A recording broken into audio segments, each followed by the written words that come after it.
and welcome to my video. My name is Eva and today I'm going to show you how I made this belt for my Final Fantasy XIV Red Mage cosplay using Worbla's Kobracast art and pleather. Let's get started. For those unfamiliar, Worbla's Kobracast art is a thin thermoplastic. Its web texture makes it flexible and tear resistant. Because Kobracast is so thin, it can be ironed between two pieces of fabric.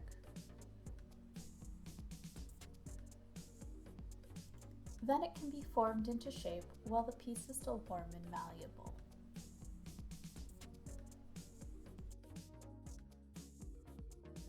Once cooled, the fabric and Kobracast sandwich will retain its shape, even when stretched out. Now let's see how I made the belt.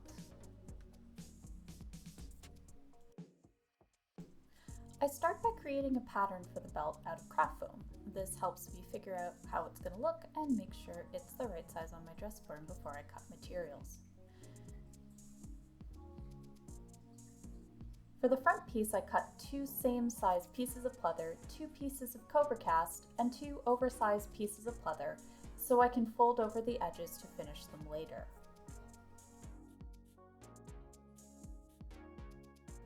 Next, I cut the details I want to be embossed on the belt out of 3mm EVA foam.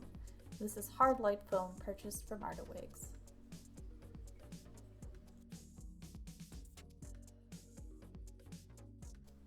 Once everything is cut out, I glue the foam details to the back side of the belt to hold them in place, and then clip my Kobracast in place. Using my heat gun, I heat up the Kobracast to form it over my design. I don't worry about getting all the Kobracast attached to the pleather in this step. I just focus on defining the design and making sure that it all sticks down well. The Kobracast will be hot, but I'm a dummy who likes to use my fingers, so there we go.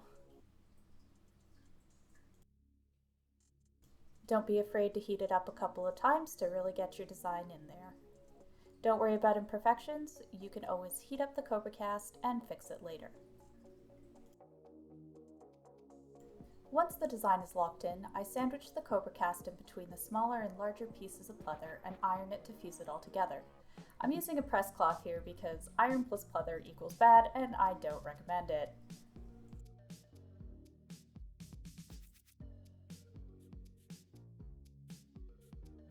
To make my embossed shapes more defined, I use a silicone tool on my fingers to press the front pleather in while it's hot, and it'll make it stick to the Kobracast that's inside. Again, hot. Be careful of fingers, don't be dumb like me. Once I'm happy with the result, I let the piece cool down and become rigid again, and then trim off the excess from the edges. Glue the edges down and over with a little bit of tacky glue because that's what I had handy.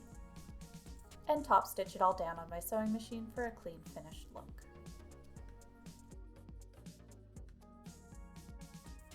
For the pleats, I created my pattern by slicing up my original pattern and then spreading it out to create spaces for the pleats. Once I finished my pattern, I cut 2 same size pieces of pleather in Kobracast and 2 oversized pieces of pleather, just like the front. In preparation for the pleats, I ironed together a Kobracast sandwich just like the front and finished the edges with top stitching. Then I marked all my pleats with tailor's chalk.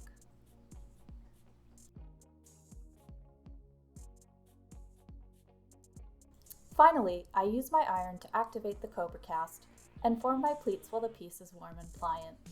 To keep my pleats together until the Kobracast cools into shape, I use some handy wonder clips.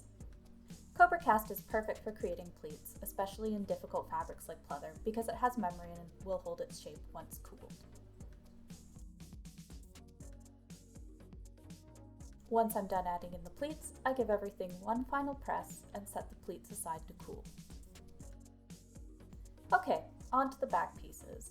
These are just like the front, so let's speed through it. First, we form the Kobracast around our embossed design to lock it in.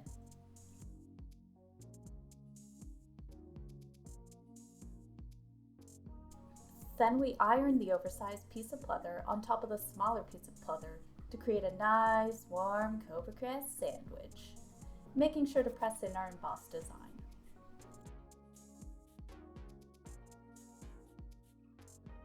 Now it's time to glue everything together. Using super glue, I glued together the two front pieces onto a small strip of pleather. Then I glued on a small decorative belt that I made using the Kobracast sandwich method. This isn't actually functional, it just looks pretty. After gluing the back together the same way as the front, I glue the pleats between them, making sure to leave one side open.